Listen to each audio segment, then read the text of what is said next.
మనకి ఇప్పుడు Irish coffee prepare చేసి చూపించబోతున్నారు కదా, ఒకసారి చూద్దామా ఐరిష్ కాఫీ ఎలా ప్రిపేర్ చేస్తారో చూసేద్దాం. హాట్ వాటరా? Hot water.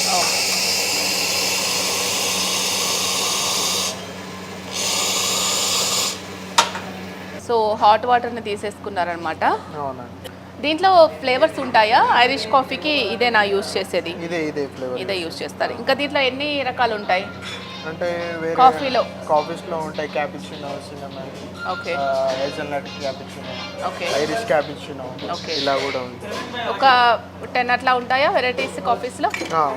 10 కాఫీస్ వరకు ఉంటాయి. సో ఇక్కడ మనకు సిప్ అండ్ స్క్రీన్లో ఏవి ఎక్కువగా అడుగుతూ ఉంటారు?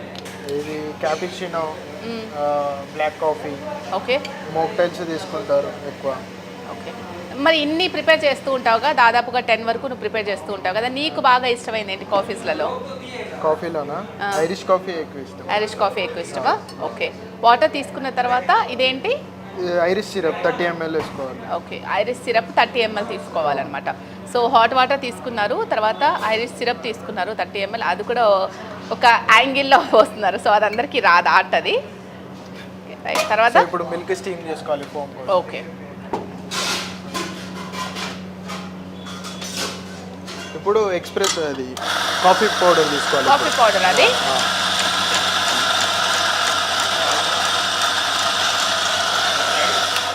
ఓకే, కాఫీ ఇలా తీసుకున్న తర్వాత ఆల్రెడీ అది బ్లెండ్ అయి వస్తుందా దాంట్లోనే కాఫీ గింజలన్నీ కూడా?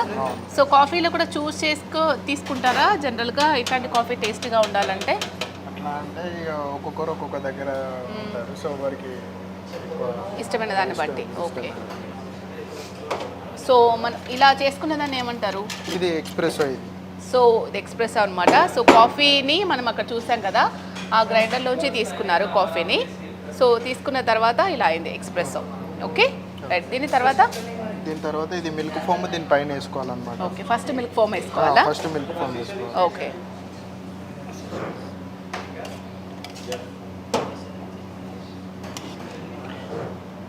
నీకు నేర్చుకోవడానికి ఇవంతా ఎంత టైం పట్టింది? నీకు ఇంట్రెస్టా? నేను ఒక 4 monthsలో నేర్చుకున్నాను. 4 monthsలో నేర్చుకున్నావా? ఓకే. జనరల్గా ఇక్కడికి వచ్చే వాళ్ళు కాఫీస్లలో కోల్డ్ కాఫీస్ కూడా ప్రిఫర్ చేస్తూ ఉంటారా? అవునవును. కోల్డ్ ఏవి ఎక్కువ టేస్ట్ ఉంటాయి? అదేమంటారు, Biscoff frappe, Biscoff cold coffee.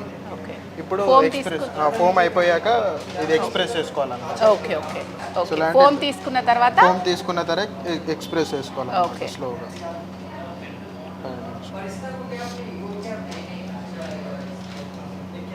వీటన్నింటికి ఇది ఇంత క్వాంటిటీలో తీసుకోవాలి, ఇది ఇంత క్వాంటిటీలోనే తీసుకోవాలి అలా ఉంటుందా? దీనికి కూడా ఉంటుంది. కొంచెం ఎక్కువ తక్కువ అయినా టేస్ట్ అనేది చేంజ్ అయిపోతుంది మళ్ళీ.